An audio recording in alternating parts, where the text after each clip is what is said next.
Middag vriende, is Etienne van Kombuiskas Kanades.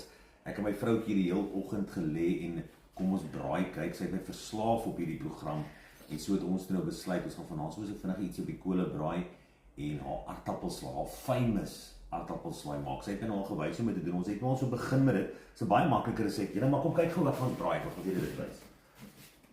Ek het sommer vir hierdie pork belly espetatas vir ons gekry en dan Nelrie van Haveling Co het ons nou hierdie heerlike vlakvark jalapeno wors, die beste, julle moet dit probeer, is baie lekker. Ons het dit gekry en dan het ons hoenderborsies wat ek net gaan plat slaan en dan op die kolle braai met my eie bedryfsous wat ek aan mekaar geslaan het wat natuurlik ook die beste is. So, die aardappelslaai, dis 'n laagie aardappelslaai julle.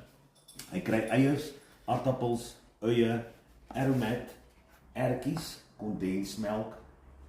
Dan natuurlik mayonaise en so 'n bietjie melk. Die melk is maar net daar om die sousie bietjie meer loperig te maak as hy te styf is. Jy het nie baie melk nodig nie. So jy pak hom nou net, ek het nou al begin met die laai. Jy begin hom nou heel eers met 'n bietjie mayonaise, dan nie droog onder, dis 'n bietjie mayonaise.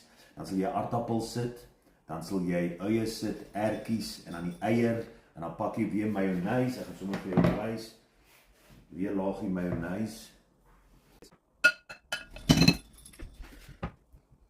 As julle die slaaitjie is nou klaar, soos julle kan sien, hy is nou mooi en laag gepak. Ek wil hom net 'n bietjie petersilie gee, net dat hy so 'n bietjie kleur kry van bo af. So. As jy vars petersilie het, is natuurlik gaan dit mooier lyk. So as jy 'n bossie het, ek het nou nie, maar droog petersilie werk net so mooi. So hierdie is die slaaitjie wat my natuurlik, hulle sê mos die pad na 'n man se hart toe is deur sy maag en hierdie slaai het my vrou toe ons seker die tweede date toe nou ek al oor vir 'n braai na my ma se huis toe.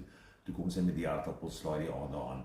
En ek dink dit is waar ek verlief geval het op haar, wat 'n vrou wat 'n ordentlike aardappelslaai kan maak, is definitief 'n trouvrou. Ek gaan die vuurtjie nou aan die gang steek julle. Dan gaan ek hierdie espetataatjies op die kolle gooi saam met daai vlakvarkbors van 'n Haveling Co en dan gaan hy hoenderborsies lekker byste op die kolle gooi. Soms so vinnige braaitjie net so om die familie te bederf.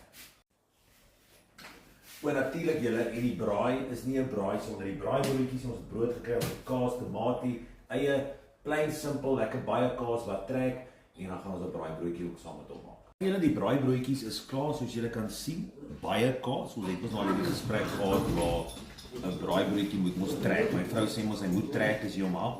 Sy gaar is en ek glo hier's genoeg kaas op keer. Jy moet natuurlik nie tomatie en eie nie, so sy braaibroodjie kry net kaas. Ons het natuurlik baie van alles en ek gaan die vuurtjie aansteek en die vuurtjie vir ons aan vanaand. So dan gaan ons so 'n lekker laatmiddag braaitjie geniet.